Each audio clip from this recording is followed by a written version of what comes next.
This is the BBC. This podcast is supported by advertising outside the UK. Ryan Reynolds here from Mint Mobile. With the price of just about everything going up during inflation, we thought we'd bring our prices down. So to help us, we brought in a reverse auctioneer, which is apparently a thing. Mint Mobile Unlimited Premium Wireless. How to get 30, 30, bit to get 30, bit to get 20, 20, 20, bit to get 20, 20, bit to get 15, 15, 15, 15, just $15 a month? Sold! Give it a try at mintmobile.com/switch. $45 up front for 3 months plus taxes and fees. Promo rate for new customers for limited time. Unlimited more than 40 gigabytes per month. Slows full terms at mintmobile.com. Hey, I'm Ryan Reynolds. At Mint Mobile, we like to do the opposite of what Big Wireless does. They charge you a lot. We charge you a little. So naturally, when they announced they'd be raising their prices due to inflation, we decided to deflate our prices due to not hating you. That's right. We're cutting the price of Mint Unlimited from $30 a month to just $15 a month. Give it a try at mintmobile.com/switch. $45 up front for 3 months plus taxes and fees. Promo rate for new customers for limited time. Unlimited more than 40 gigabytes per month. Slows full terms at mintmobile.com. BBC Sounds. Music, radio, podcasts. As a broadcaster, I always wanted to understand Michael Mosley's talent, his warmth and seriousness, his ability to be light, yet make you want to change your life. The way he avoided the pitfalls of the cheeky, chappy persona. How did he do it? It's very sad to think now what his campaigns, which never felt like campaigns, might have gone on to achieve. More of his beguiling efforts to change us, to bring into our lives those things ignored by our drug and technology-centred medical system. Whatever he challenged us to try, it always seemed fun and doable, and always backed with the research to show that what he'd come up with wasn't just an old tale, but one more thing to help us live better. Right, it's 7 in the evening and I'm sitting down with my family to eat our evening meal. It is a bit earlier than we usually eat, and I won't be eating again until 9:30 tomorrow morning. Whoa! Someone want to join me? I'm 4 days into the challenge now. It has been a bit difficult, I'm not going to lie. I think I'm so used to eating quickly over the last 10 to 20 years. I have had to kind of mentally check myself and just tell myself slow down. So it's all going well. I'm hoping the second half will continue to be positive. What I want you to do is to add 1 teaspoon a day to your cooking. Could be breakfast, lunch or supper, however you want to do it, but 1 teaspoon a day. Do you think you can manage that? That sounds okay, yeah, I'm definitely up for giving it a go. There we go. Nice and frothed up. I'm adding a nice teaspoon of turmeric and then giving it a good old stir. And it's certainly a wonderfully orange colour. And the advantage of using milk is the fat means that I'm going to absorb more of the good stuff as well. And it's also delicious. Michael Mosley, the warmth and liveliness of his voice, getting you ready to pay attention. This episode is a celebration of his work and a look at how that ties in with what we've been working on at the food programme for some decades, that food matters. So, in Michael's listicle style, here are 5 reasons why he mattered in getting us all to understand why eating better leads to living better. Let's refresh our pleasure and yours in grasping how vital his voice was, how those just one things were connected to much bigger things, the way he was able to show us through examining the evidence for that thing and the trial of it on some willing member of the public, that system change can begin, maybe has to begin, with individuals. And to do all that, I'm joined in the studio by producer Natalie Donovan. And Natalie, you've spent the last week or so listening to the Just One Thing archive and have come up with a list of the ways. Where do you want to start? My first thought on this is that Michael understood that food and the way we eat can be as powerful as man-made medicine. And this understanding kind of underpins all of the episodes he made about food, segments of which we're going to play again today. Michael trained as a doctor, married a doctor, and at least one of his children has followed in their footsteps. But he understood early on that medical treatment doesn't have much to do with health. Modern medicine is about what happens when things go wrong. But what interested him was what creates health, what we can do ourselves to keep out of the doctor's surgery. It's radical because, as we've shown on this program often enough, although the majority of people who are sick in this country are sick because of bad diets and lack of exercise, medical training just doesn't prepare doctors for that fact. And we'll hear more about that soon. But let's remind ourselves of Dr. Michael's story, which he shared again recently on an episode of Just One Thing, all about swapping out sugary snacks. 10 years ago, I discovered to my shock that I had type 2 diabetes, but I managed to get my blood sugars under control by losing 9 kilos. Since then, I have improved my diet, cutting out junk food and doing a lot more cooking from scratch. But like most people, I still get these occasional mad, crazy cravings for sugary food. One way to try and satisfy your sugar cravings is to eat more fruit. Now, I've heard claims that fruit contains sugar and so is no better for you than biscuits or cake. But although fruit does contain sugar, it is bound up with fibre, and that makes a big difference to how quickly the sugar is absorbed and processed. And as we'll see, eating more fibre may even reduce sugary cravings. Well, there's a perfect example of Michael making quite direct and simple the work he'd been doing over many years. And he's not wagging his finger at us. He's a serious sugar craver himself, and he's offering us his way out. Eat some fruit. And by using himself as this guinea pig and then talking about it, it did really have an impact on people who were listening. Listen to this clip from the food programme in 2018. I'm Mark Hancock. I'm a financial advisor, but in 2010 I was diagnosed with type 2 diabetes. Had it for around 6 years. I was listening to the Jeremy Vine show on Radio 2, and they had Dr Michael Mosley on there. And he said, well, perhaps we've been treating diabetes or diabetic patients incorrectly. We've been recommending the wrong types of food. And actually, if you ate a sort of a meal plan based around low-carb foods, but based around the Mediterranean diet, that they've seen a lot of evidence that people are starting to reduce their medication or come off the medication completely. And I said to my wife at the time, we've got to try this. And I was fully prepared to eat cardboard for 8 weeks, and it was nothing like that. The food was gorgeous, and the weight started falling off really dramatically, and my blood sugar had fallen into quite low levels really within a week. And I remember, because I'd already spoken to my nurse, and I'd been on metformin for 6 years, and she said, stop it, you don't need it anymore. And you can just imagine how that feels. It had only been a month or so before they were threatening to put my medication up, and now someone was telling me I didn't need it anymore. Well, that's an amazing story. So was what Michael Mosley was saying about reversing his own diabetes through changing his diet, that was being talked about, but he moved it into the mainstream? I think he did.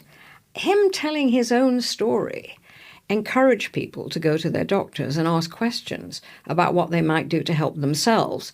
But Michael's story added to the pressure on the medical system and medical schools to improve training.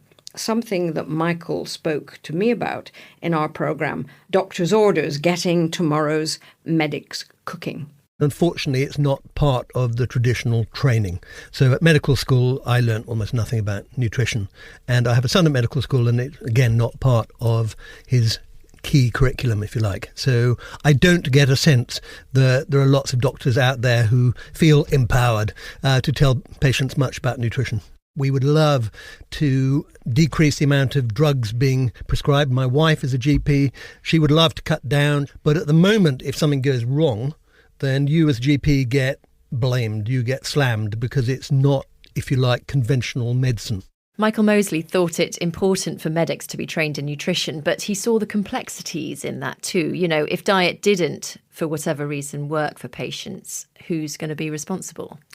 It's a good question, and especially in a medical system like we have at the minute that's gone a bit tick box. But that is where the research comes in. There is more and more research being done on the link between what you eat and illness, but there's not a lot of profit in it. Medical research is driven in great part by the pharmaceutical industry.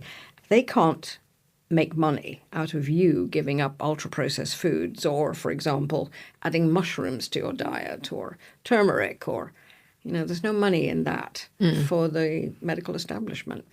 But before we talk about following the food science, Natalie, what would you say? I mean, you've probably listened to all Just One Thing by now. Is there one that really inspired you? There's quite a few, actually, Sheila. The one, I can't claim that I'm doing all of them kind of all the time, but I'm definitely paying attention to allowing more time between meals. So a sort of intermittent fasting, which was something he talked about a lot. And after Michael's series on cold therapy, I've been turning my shower to cold just before I get out, which is, I don't know, I never thought I'd find myself doing that, but I'm hoping that it's going to boost my mood. And has it boosted your mood? I think that remains to be seen. I don't know, it does something perhaps, I'm not sure. And I've also stopped feeling guilty about loving salad dressing so much, and I've been giving myself lots of extra virgin olive oil on my salads. What about you, Sheila? Well, I'm with you on the olive oil. Yeah, thought you would be. I love olive oil. In general, I love the radicalness of Michael's vision that health is what we need to focus on and what patients can do for themselves.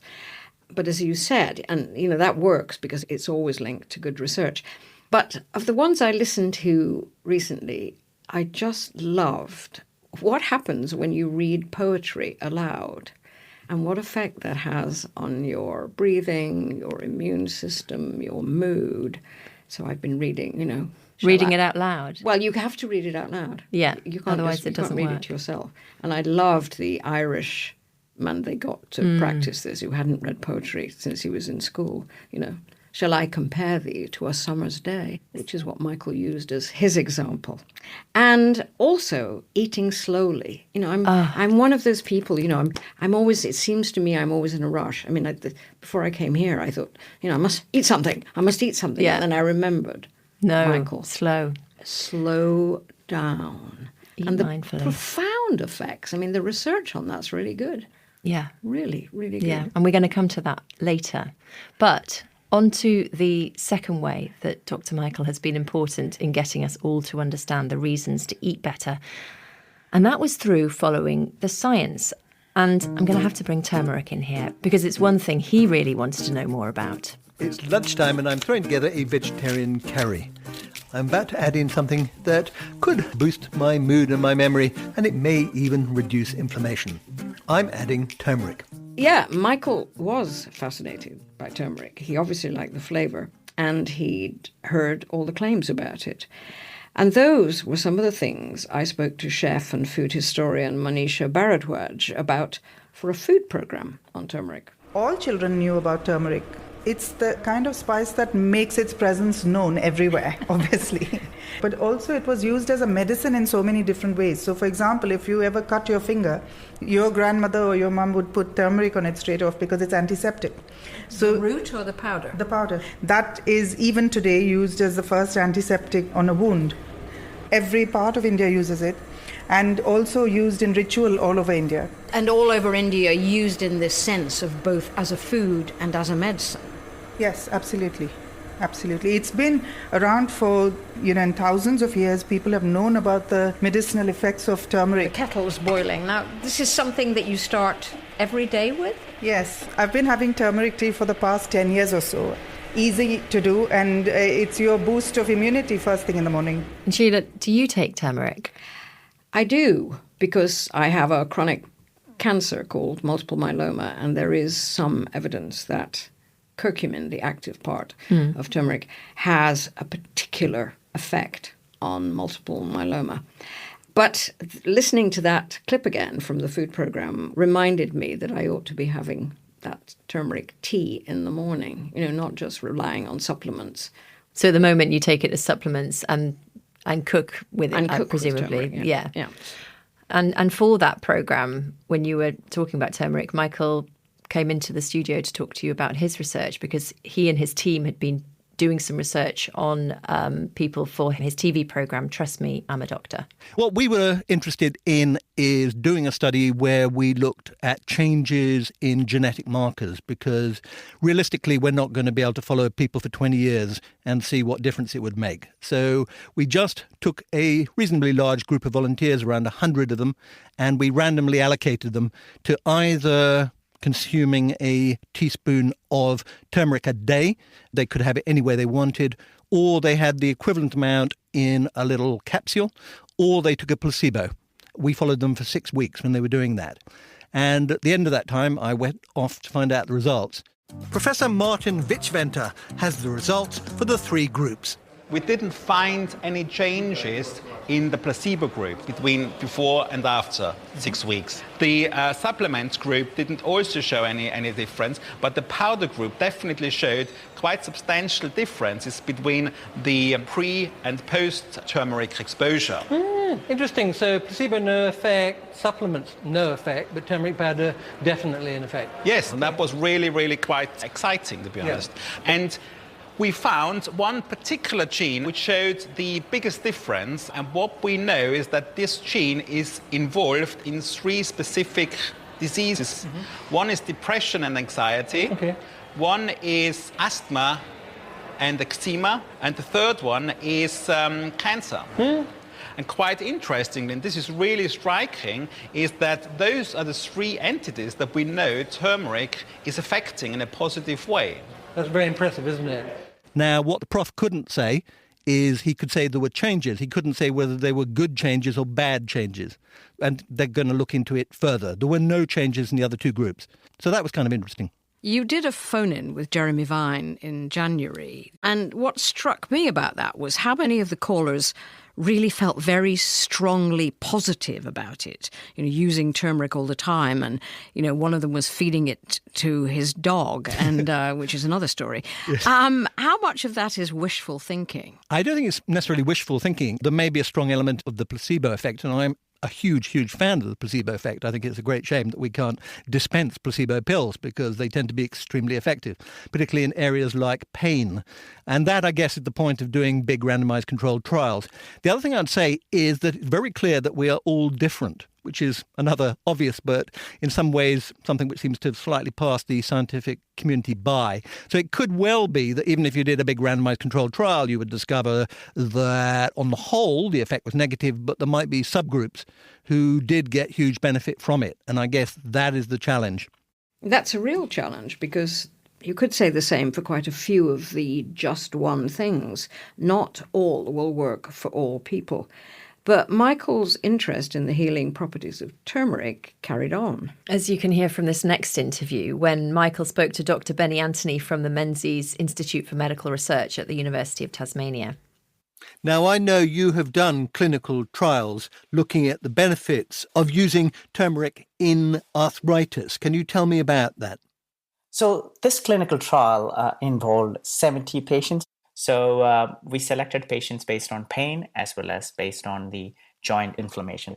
So we randomized 35 people into placebo group and 35 people into the active group who received the turmeric extract. And then we followed these patients over 12 weeks. And we found that the participants who were taking the turmeric extracts had relief in pain compared to the placebo group. Obviously, both placebo and treatment group both reduced the knee pain, but the treatment group had a further reduction compared to placebo group. Right, because we know the placebo effect is very powerful, particularly in pain. So oddly enough, you would actually have to be quite impressive to outdo the placebo in this context. Did you also see an anti-inflammatory effect? Did they actually have less inflammation in the joint? We did not find a significant difference in local inflammation. And we also tested whether the turmeric consumption led to a reduction in the inflammatory markers in the bloodstream. And we did not find a significant effect of these biomarkers because of the treatment of turmeric. Dr Benny Anthony from the Menzies Institute for Medical Research at the University of Tasmania. Now, before we move on, I have a question for you, Sheila. What just one thing do you find most challenging? It could be anything, food or lifestyle? I've tried to do intermittent fasting, and I find that quite difficult. Yeah. I find the 5-2 very difficult. I find that difficult too. Get too hungry. I feel terrible finding it difficult because so many people, it works for so many people. Some people can really manage it. And that's not one for me. What about you? Well, we did mention it earlier, but it's got to be this one. Eat slowly is something my mother used to say to me all the time, but it seems that science has finally caught up with her. That's a real challenge, but I think we all know, we feel that wolfing down food is not doing us any good, and yet we're surrounded by these messages, grab and go, as though food is something we need to get over as fast as we can. Yes, and back to my list of things, I think this is the third way that Michael helps us understand how to live better with food. His interest in food science goes beyond the effect ingredients have on our insides. He's also interested in the how and the when of eating too, the process, as it were.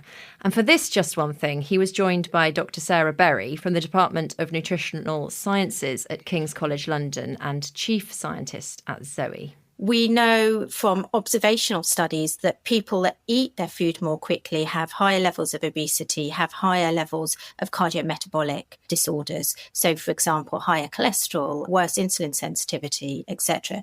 We know from our own published research in nearly 1,000 individuals that 32% of people say they eat more quickly. And what we found is that in individuals who reported themselves to be fast eaters, they tended to be overweight compared to people who were eating at a slower or an average pace.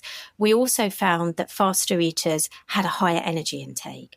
Why do you think people are eating more if they eat fast? There's lots of receptors in your lower gut that release particular chemicals that go to your brain. And if you're eating really, really fast, you don't have time for the food to reach the receptors, for the receptors to release the chemicals, and for your brain to say, whoa, I've had enough, stop eating. We also know that the more fast you eat, that you have bigger increases, for example, in circulating blood glucose. So you have a higher peak in blood glucose. So what happens is when you eat more slowly, you release more saliva, and what that does is stimulate a better insulin release. And insulin simply reduces circulating blood glucose. It removes it from your bloodstream. And we know that this can also impact factors related to hunger, for example, factors related to fullness as well. Sheila, I really struggle with this one. I find I always finish before everybody else, even when I'm really thinking about trying to slow down. And I think it goes back to childhood, doesn't it? Lots of us learned to eat fast back then. And I'm also trying not to encourage my daughter to eat too quickly because she is quite a slow eater naturally. But I can't help myself say from time to time, just hurry up with that. Finish it off now. And she complains to me about it too. She said the other day at lunchtime at school, they don't get enough time to sit and enjoy their lunch. It's kind of a hurried process, which she doesn't really like. That's interesting because, I'd say that's a big issue all over Britain, having, gone into lots of schools. There's never enough time. I mean, Frida's right. Yes. There's not enough time for everyone to enjoy their lunch. It's completely different when we were recording in a French school last year. And even at the end of the day, families are so busy or so attached to screens and they have such different tastes that eating a meal together has turned into several people grabbing food on the go. A few years ago, we made a series of programs on how we eat, and one episode that has stayed with me was about the importance and challenges of eating as a family. And I went to have dinner with the Parker family, Maria and Dave, who at the time had 2 young children, and they were also fostering other children. They told me about why they make time to eat together. It's one of the only times in the day where you're all going to be in the same room, really, especially with the range of the ages of children that we look after.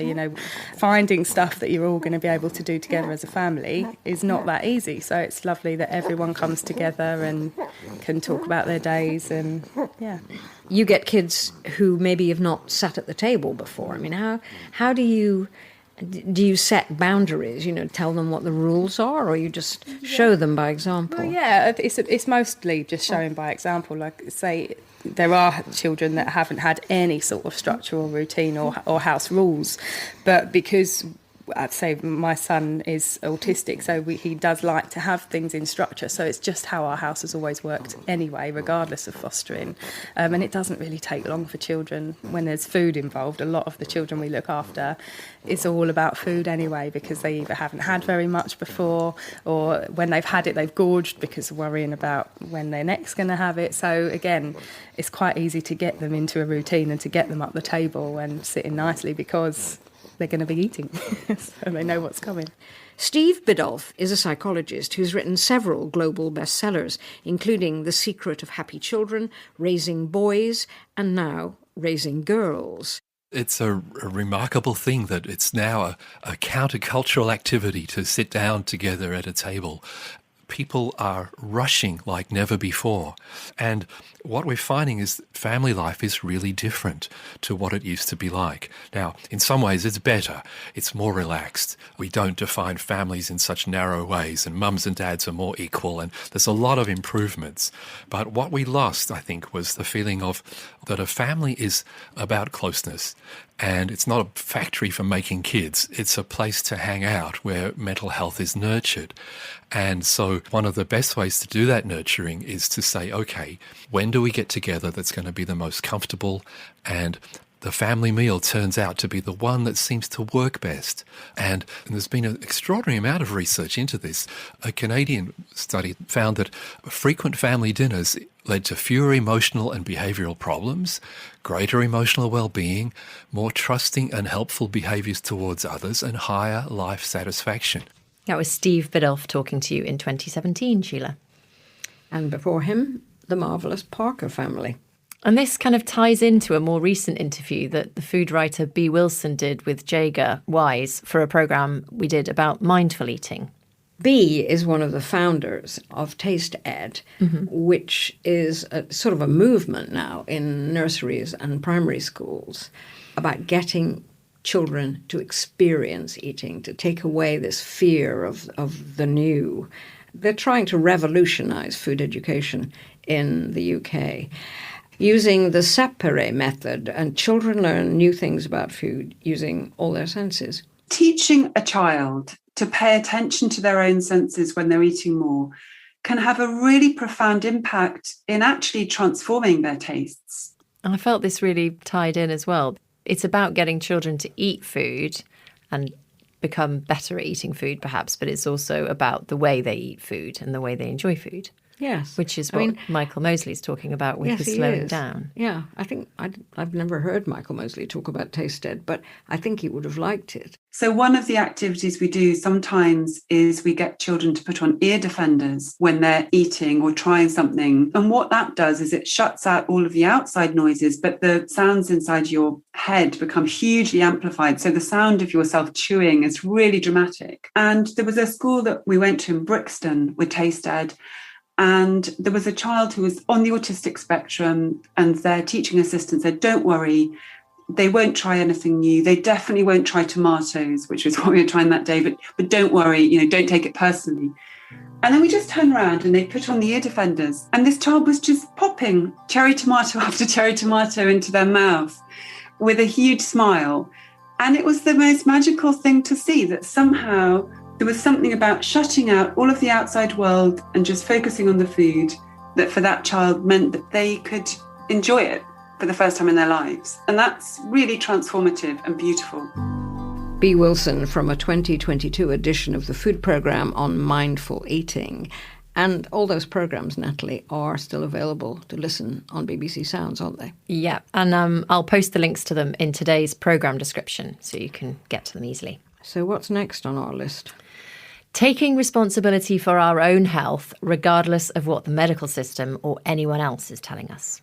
And that's the fourth way. That is. I mean, that's the whole concept, surely, just behind just one thing. Yeah, and it does seem kind of obvious, but for lots of us, it really isn't. It's funny because I took a plane to Greece to a wedding just not long after Michael Mosley died. And somehow the people sitting next to me, we all got talking about just one thing. Yeah. And both of these women said they both brushed their teeth standing on one leg every Yes. night and every morning. Brilliant. So we all went back to the loo at the back of the plane, and we agreed that while we were washing our hands, in memory of Michael Mosley, we did it standing on one leg. Excellent. So what archive have we got? Well, I was wondering if you remembered this conversation, Sheila.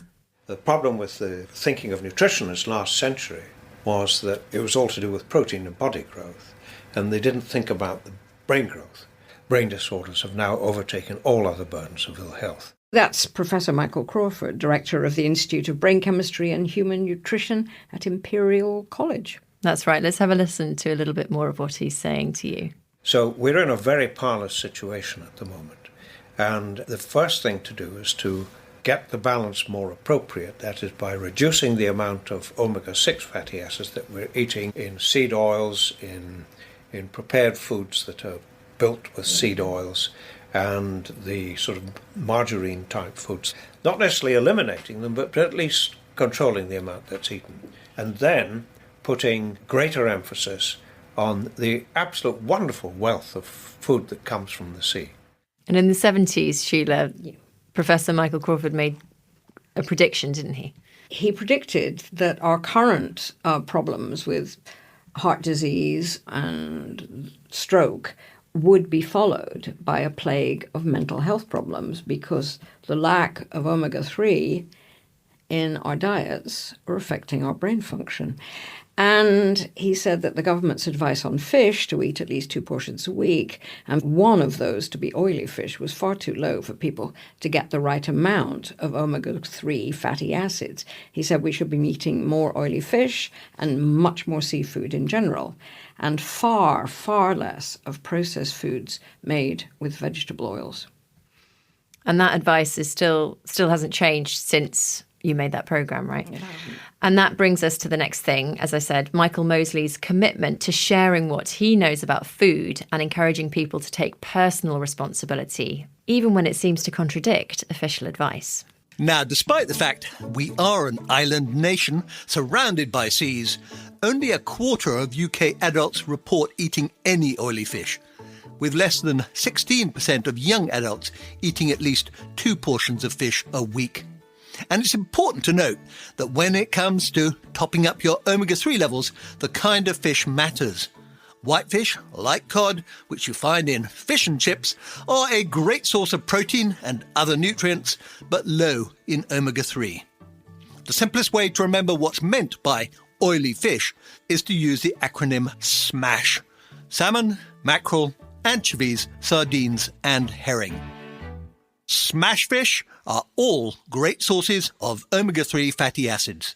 Another thing you should bear in mind is that although there are lots of different types of omega-3 fatty acids, 2 are particularly important: EPA and DHA.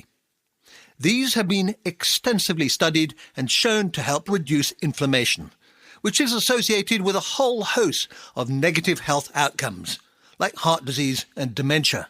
Last year at the Hay Festival, when he interviewed Tim Spector, the well-known professor of genetic epidemiology at King's College London, Michael was airing his take responsibility message again.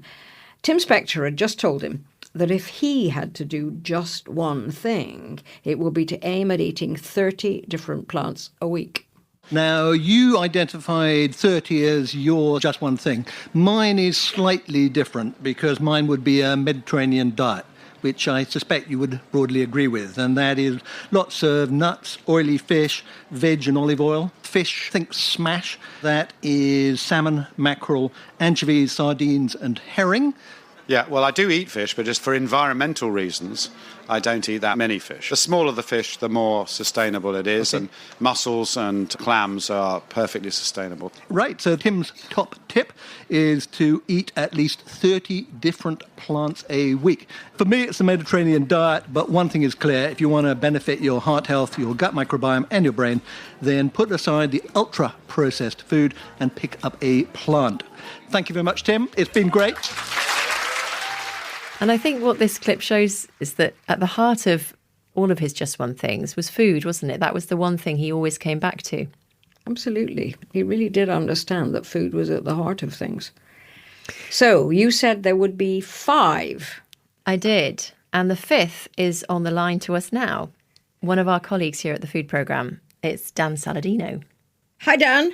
Hi, Sheila. Hi, Natalie. How are you both? We're fine. We've both been enjoying listening back to some of the food programme archive and from Michael Mosley's series of Just One Thing. Dan, yeah. Can you tell us what difference Michael Mosley made to you while you were trying out the keto diet? Because he featured, didn't he, in a programme you made called Fixing Dan in January of last year? Yeah, it's an interesting story of Michael Mosley behind the scenes as well, because on the food programme, I've tried to make editions in which I appear as a guinea pig. And there was one edition where it's a January and I'm trying to get in shape. And I embark, this is in January 2022, on an attempt to try and do keto for a month. Now, Michael wasn't in that edition, but he was listening. And then he sent me a message and was saying that nothing to do with the food programme or radio, but if you need any help, advice, support, I'm here. So just get in touch, which was lovely and really kind. He sent me some articles, research papers. He even sent copies of his books. And then a year later, life moves on and nothing much happened with my attempt to do keto. So I made an edition of the food programme called Fixing Dan, where I was trying to think, well, let's get beyond keto and see what else I can do. And I included Michael in that program, and he actually became, he's like the spine of the program because of his voice, his experience, his insights. What was fascinating is that he was so honest about his own life and his own challenges with food and getting fit. Well, let's have a listen to a little bit of that program now. I was doing okay in November, and then come Christmas time, surrounded by lots of sugary treats and almost impossible to say no to them. So I ate too much junk and drank too much. And when I stood on the scales, my weight had gone up by a couple of kilos, and worse was when I measured my blood sugars and my blood pressure. Both of them had gone up. So I need to shed those kilos sooner rather than later. Do you think it's bizarre that the nation wakes up on January the 1st and millions of us start to put an exercise and diet regime in place rather than thinking that it's June the 3rd and I should be doing this? Why do we do it? I think it's because most of us have overindulged, and that is almost a historic thing. So I think it is the period where you reflect on what's happened to you, but also the junk is largely been eaten. The evidence does suggest that the best time to lose weight is soon after you put it on. So January is pretty well as good as any other time. The question is, do you want to do it? Are you motivated to change? How motivated are you to change? So for you, I guess the question would be, what are my weaknesses? For me, it is essentially sugary junk food. That if it's in the house, I will eat it. Crisps, chocolate, cakes, biscuits, if they're there. When I get stressed, when I have slept badly, when I need a lift, if those things are there, despite everything I know, I will eat them. If I know there is a bar of chocolate in the drawer, 11 o'clock at night, or sometime when I've had a disappointment, I will go looking for it, I will eat it, I will hide the evidence I've eaten it. So despite everything I know, and I spent a decade learning this stuff, and I know that I shiver on the brink of type 2 diabetes, but still I'm drawn to it. And I think that summarises my fifth reason why he mattered, because he knew that by sharing and being honest and being supportive of each other could lead to some of the biggest changes. I think his personality comes through there.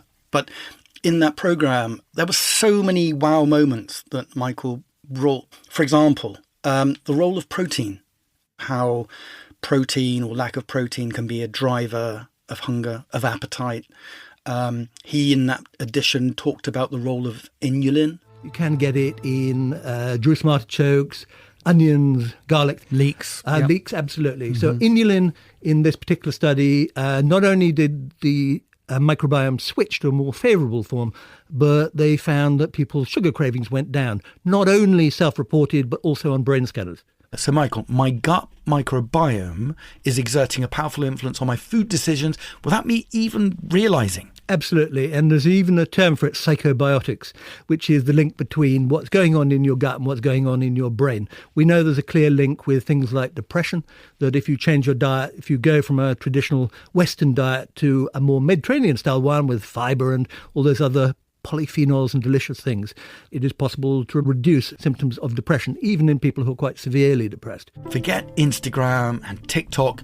The real influencers shaping our diets are the people we live with. You've got to get your family on board. Without a doubt, the single best thing you can do is say to your family, this is so important to me. With my kids as well. You know, I have 4 kids and they're in their 20s and early 30s now, and they do like some junk food, but they know they can't leave it around.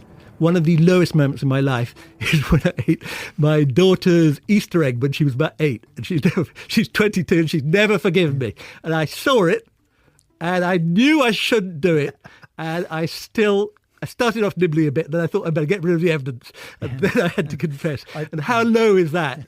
Well, I've been there with the kids' Halloween chocolates, I think. It happens. That is so pure Michael Mosley in that combination of mind-blowing science, as we know on the food programme. Nutrition science, relatively young, confusing, often contradictory.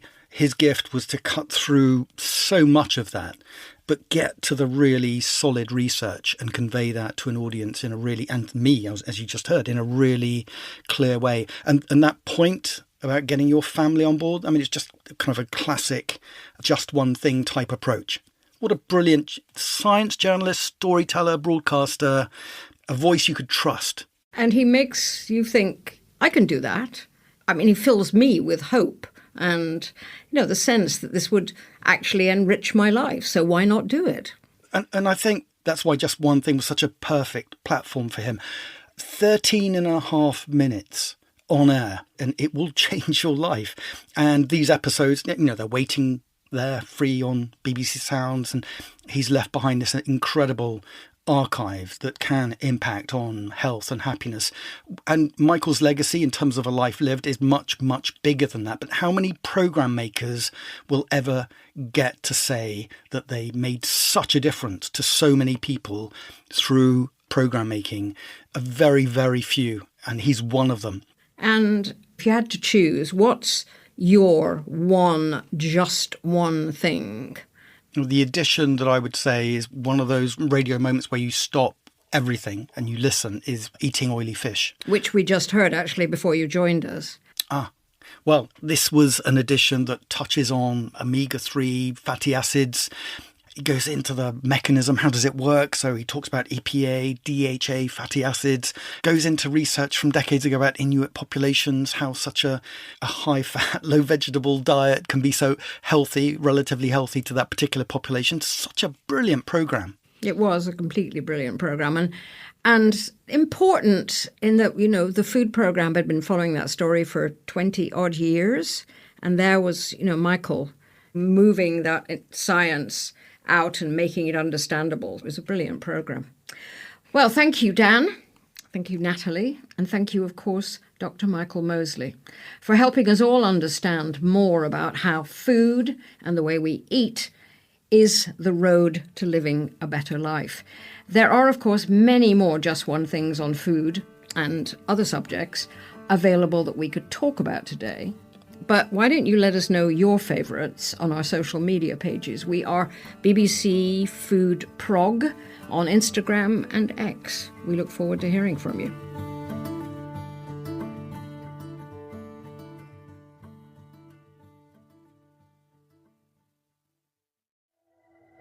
I'm Tom Heap. And I'm Helen Chersky. A journalist. And a physicist. Ready to tackle the biggest issues on the planet.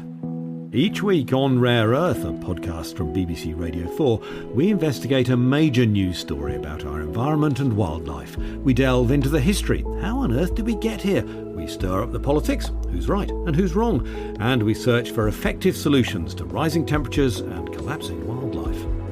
In our new series, we'll be learning how to reduce the destructive power of wildfires, and we'll be hearing how the most vulnerable communities are trying to flood-proof their cities.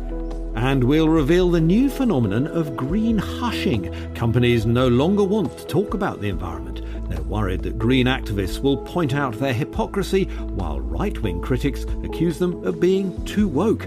Better to say, and perhaps sadly do, nothing. Listen to Rare Earth on BBC Sounds.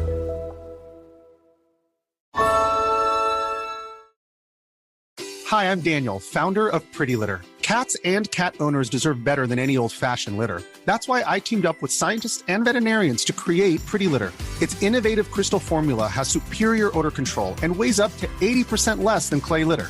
Pretty Litter even monitors health by changing colors to help detect early signs of potential illness. It's the world's smartest kitty litter. Go to prettylitter.com and use code ACAST for 20% off your first order and a free cat toy. Terms and conditions apply. See site for details.